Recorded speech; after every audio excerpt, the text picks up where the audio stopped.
Every day the stock market makes mistakes, and sometimes those mistakes are so obvious that you need to take action. Consider the case of Funko. The company makes all sorts of licensed collectibles, figurines related to movies, TV shows, sports, musicians, basically pop culture tchotchkes, if you want to call them that.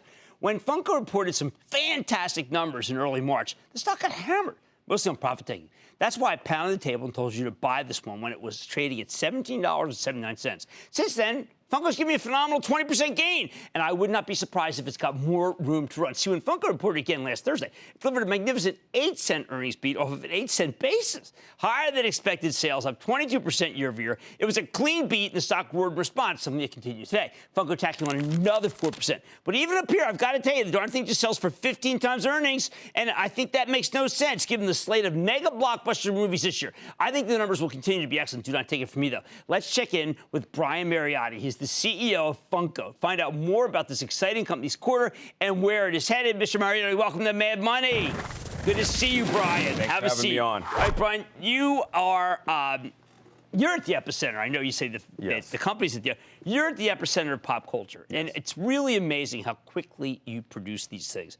For instance, the Flyers, my Philadelphia team, boom, right? The first ever gritty pop. Gritty, right there. There you go. And then, I mean, look, all that my kids and my wife talk about are Game of Thrones. And you're there. Oh, yeah. Every week we watch the show. We put products out the next week for sale. How is that possible?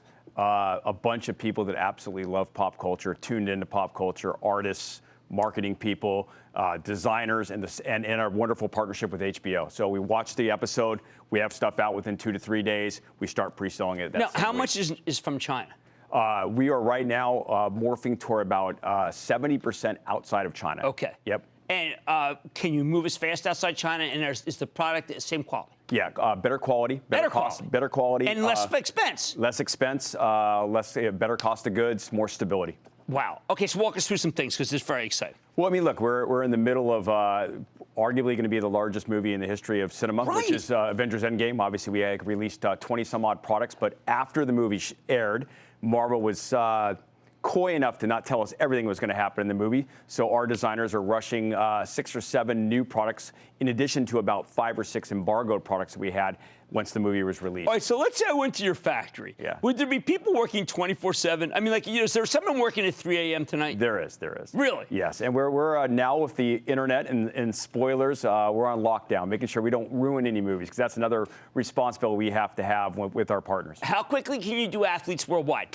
We can get athletes done as soon as under 70 days. All right, give me an example of an international athlete that I would want. Well, I think, obviously we're doing Tiger Woods. Okay. And we're working with Augusta and doing him in his green jacket. So that's going to be a big one, obviously very relevant with him and his win for the first major in 11 years.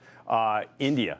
Yeah. We do the 3 largest cricket players in India. All right, so what do you, if 3 large, I mean, cricket, they are, they're just crazed about it. Yeah. So how many will you produce and how many will you sell? What do you think? I think we'll do the top 3 players. My guess is we'll be at least a 500,000 units just on those 3 players. That's astounding. How can you meet that demand? Yeah, it's a lot of factories working a lot of time.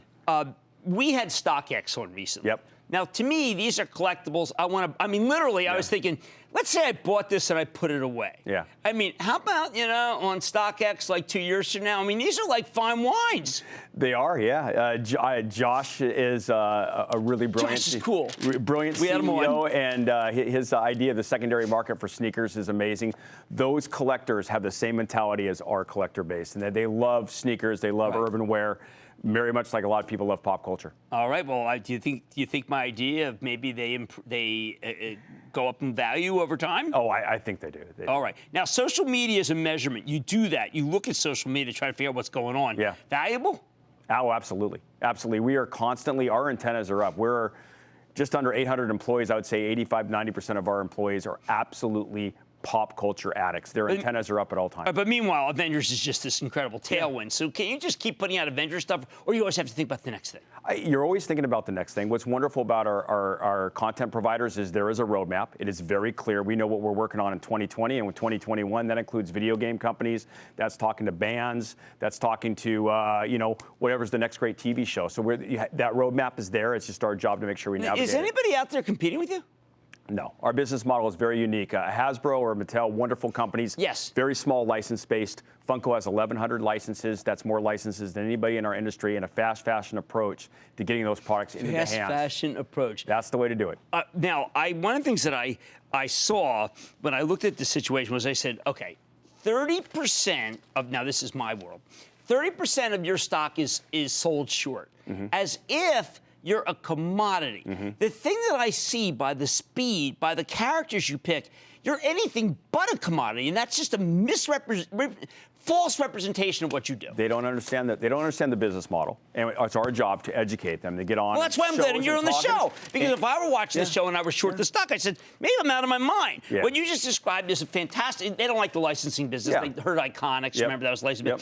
Not all licensing businesses are created equal. Yeah. I think Iconics is going to have a comeback, by the way. But people don't understand that you've locked it up. Well, they don't understand is we're not a hit-driven business. And think about that. 1,100 unique licenses, and we're not hit-driven. That means if I put all my eggs in the Moana basket or the Star Wars basket or the Frozen basket, and those movies underperform, we're hit-driven, our stock would sink. We're not hit-driven. We have all these wonderful type of properties across movies, video games, sports, music, and TV to leverage against.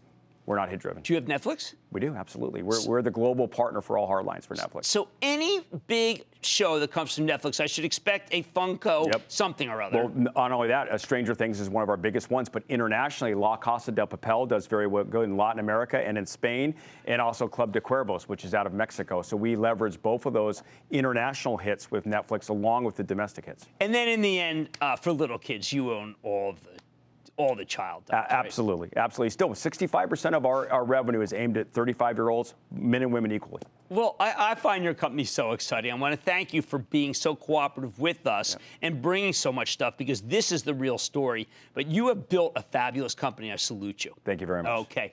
That's Brian Mariotti. He's the CEO of Funko. Guys, this is an amazing story, and people are short it because I think they don't know what it is and what they do. Mad Money's back after the break. Booyah! Jim Cramer here from Mad Money. Thanks for watching CNBC on YouTube. Click here to subscribe and get the jump on my exclusives with CEOs, plus market news, investing advice, and a whole lot more.